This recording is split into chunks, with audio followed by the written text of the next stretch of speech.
Let's go live to the Nationals. Senate Leader Bridget McKenzie, thanks for your time today. Peter Dutton has vowed to rip up, as he called it, the offshore wind farm, the proposed offshore wind farm off the Hunter. Can you give our viewers a sense of what the Coalition's position is with offshore wind? Do you support it on occasion or depending on what? Well, I think Peter Dutton's made absolutely the right call. We've been listening to the local community in Newcastle, the Hunter, who've made it clear that this project is going to have incredibly negative impacts on the ground, whether it's the tourism industry, the fishing industry, the environmental impacts to the migratory whale season and the like.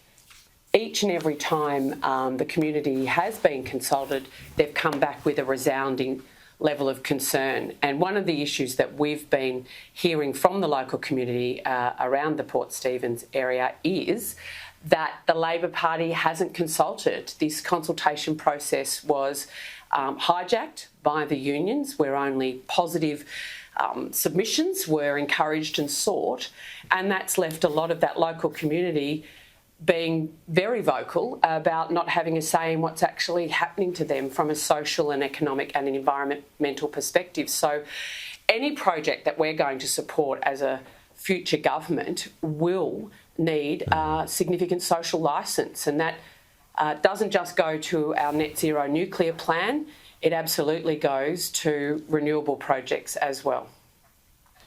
And do you believe that it's enough of discontent to flip some of those seats in and around the Hunter like Patterson? Well, this isn't about flipping seats, Kieran. This is actually about doing the right thing by these local communities. If you're going to put such a significant impost onto people's lives and livelihoods, you should at least have the decency to be upfront with them early about what you're seeking to do, the reasons why you want to do this to them and their livelihoods, their businesses and their environment, and then actually consult them, genuinely consult them, so that you can know that as a government you've got the social licence to impose these projects on a community. Now, the Labor Party hasn't done that. Chris Bowen hasn't done that. And so you're seeing this reaction. This reaction is not just around offshore wind farms, though. We've seen them with significant renewable projects right throughout, particularly the East Coast, when it's happening on prime agricultural land. So you've got to bring people along with you. The Labor Party hasn't done that, and people are rightfully reacting to that. And we're reflecting that reaction as a coalition. With the parliamentary inquiry on the nuclear proposal, there has also been some pushback at a community level, like in Gippsland this week, in Victoria, in your home state. So how does the coalition react to some of that very, community discontent in terms of your own proposal?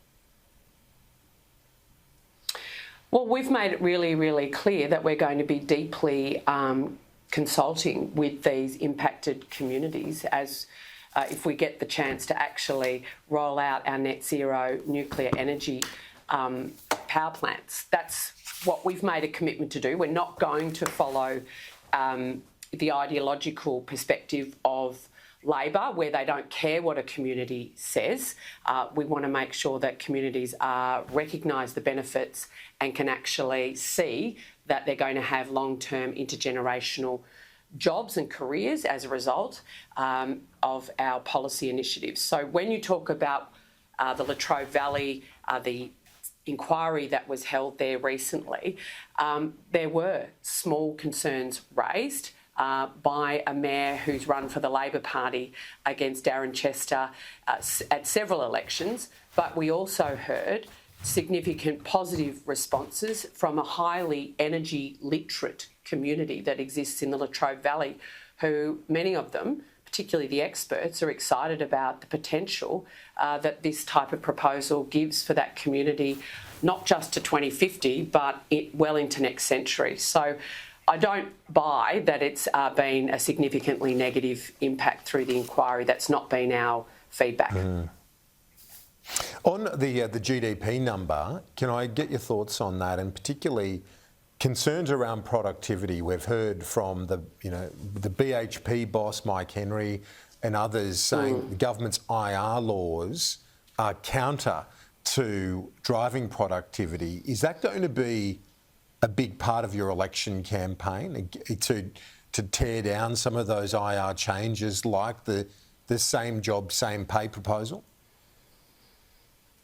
We've got a household recession going on in this country that Jim Chalmers seems unable to recognise his role in causing. Whether it is the productivity numbers going backwards again, we're seeing business calling this out. We know it's not just the industrial relations laws that are impacting on productivity falls. Productivity means we're paying more and getting less achieved as an economy.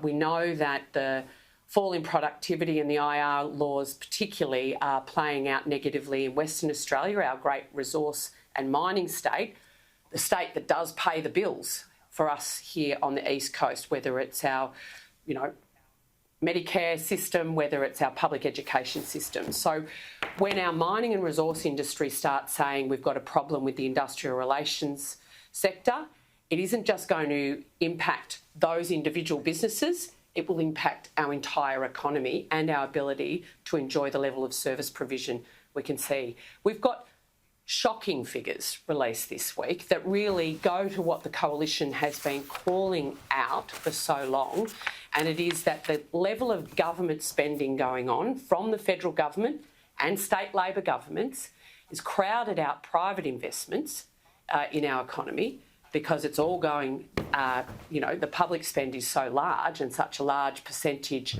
of our GDP. And then you've got Jim saying today, business needs to do more. Well, they can't. They're being crowded out. We've got insolvencies going in the wrong direction.